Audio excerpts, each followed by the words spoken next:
When you think of the movies in the Disney Renaissance, what might come to mind? The Lion King, Aladdin, Beauty and the Beast, The Little Mermaid, Mulan, Hercules, Tarzan, The Hunchback of Notre Dame, Pocahontas. Yeah, they're very iconic movies and are all considered Disney classics, but there's another Renaissance movie that you might not have ever seen or heard of before that is also included in this lineup of films. The Rescuers Down Under. This is a film that a lot of people would probably not be familiar with, but is this movie just an underrated classic that is actually really good? Or is it a bad movie that should not be included in the Disney Renaissance?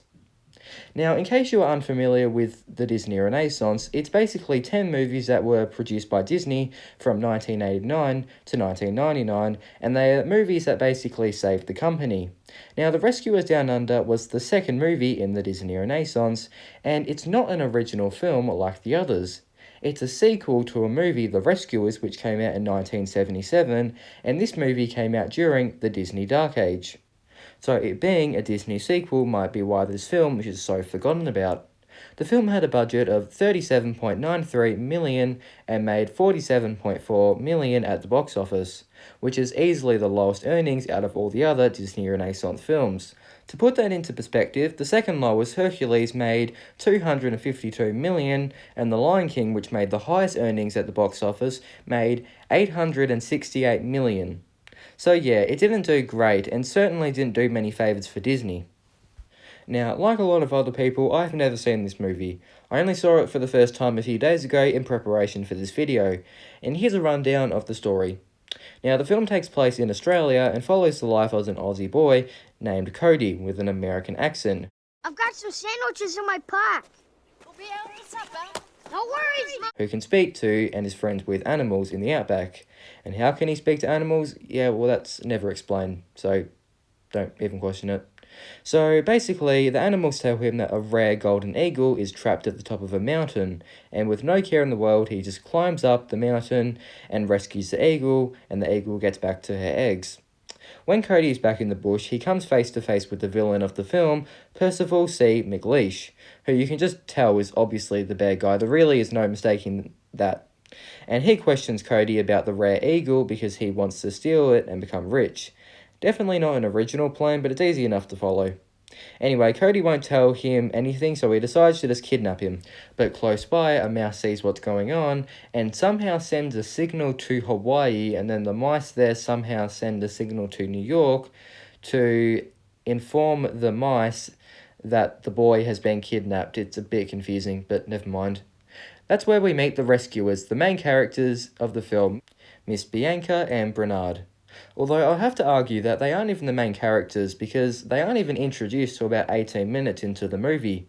So they are asked to go to Australia to save the boy somehow because apparently there was no one else in Australia who was up for the job. So yeah, they fly to Australia and there they meet another mouse called Jake who leads them through the dangerous outback. Back to Cody, well, he is trapped in a cage along with other animals, and then McLeish lets him free, a part of his plan. Cody goes to see if the eagle eggs are alright, and McLeish follows him. The other mice turn up and somehow found their way to that exact location where McLeish was hiding off camera, and then they follow him to the cliff. McLeish captures the eagle and hangs Cody off a cliff with a machine into a crocodile-infested water and tries to kill him in the most over-the-top way possible. The mice free the eagle and save the eggs and Cody, and McLeish falls into the crocodile-infested water and dies. And yeah, that's pretty much the whole movie. Is it great? Not really. Is it an underrated movie that deserves more attention? No, it's kind of just a meh sort of film. There's nothing in it that makes me go, wow, that was amazing. I wouldn't recommend it to anyone unless maybe a little kid, and I wouldn't watch it again. I did like some parts of it, like how it was set in Australia, and I guess some of the shots looked pretty nice, and the characters were written fine, I guess, but apart from that, it was pretty forgettable. And to be completely honest, I don't really think this movie should be included in the Disney Renaissance, and here's why. I feel like this story isn't that great, and it has a very weak plot, and the concept isn't great. And sometimes it felt like I was watching a Saturday morning cartoon instead of a Disney Renaissance movie. But what sets this movie apart from the other Disney Renaissance films, and what makes it feel different from the rest? Well, I think for one, it's because it's a sequel and not an original. It can make it feel forgotten like a lot of the other Disney sequels. Now, of course, this movie isn't as bad as some of the other straight-to-DVD Disney sequels, but still, that isn't even saying that much because a lot of the other straight-to-DVD Disney sequels are terrible and forgotten about. Unlike the other Renaissance films, this is not a musical. The Renaissance is very well known for its catchy musical numbers that are included in their classic films, but The Rescuers Down Under doesn't have any musical numbers included, again making it feel out of place. And this film could not have been released at a worse time either, because this movie came out between some pretty successful Disney films. It came out after The Little Mermaid, which kickstarted the Disney Renaissance, and after the release of The Rescuers Down Under, Disney released incredibly successful films such as Beauty and the Beast, Aladdin, and The Lion King. All of these films went on to be massive hits and left The Rescuers Down Under feeling overshadowed and forgotten about. And the time it was released did not do Disney any favours as well, because other movies such as Home Alone, Rocky IV, and Child's Play 2 were all released at around the same time as The Rescuers Down Under. Now, considering how poorly this film went, it still had a lot going for it. A few years earlier, Crocodile Dundee was a massive hit, and an inspiration for The Rescuers Down Under was most likely inspired by this film, considering production for The Rescuers Down Under began the same year Crocodile Dundee was released. The filmmakers actually went to Australia to draw inspiration for the film.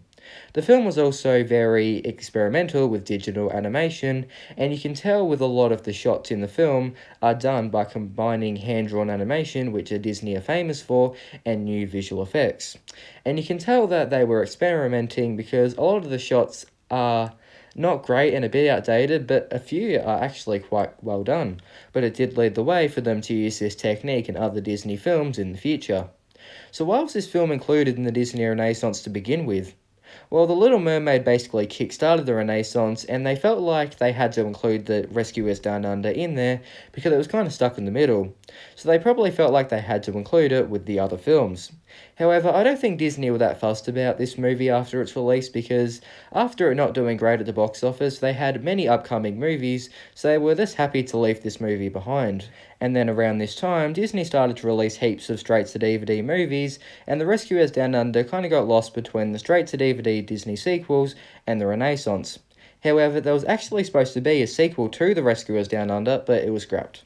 And even now, when all of the other Disney Renaissance movies are being remade or announced to be remade, The Rescuers Down Under will very unlikely be remade because people don't have the same nostalgia for it like the others. It's a shame that this film didn't do as well as it should have because it had so much going for it, and it's kind of just been remained now as the odd one out in the Disney Renaissance.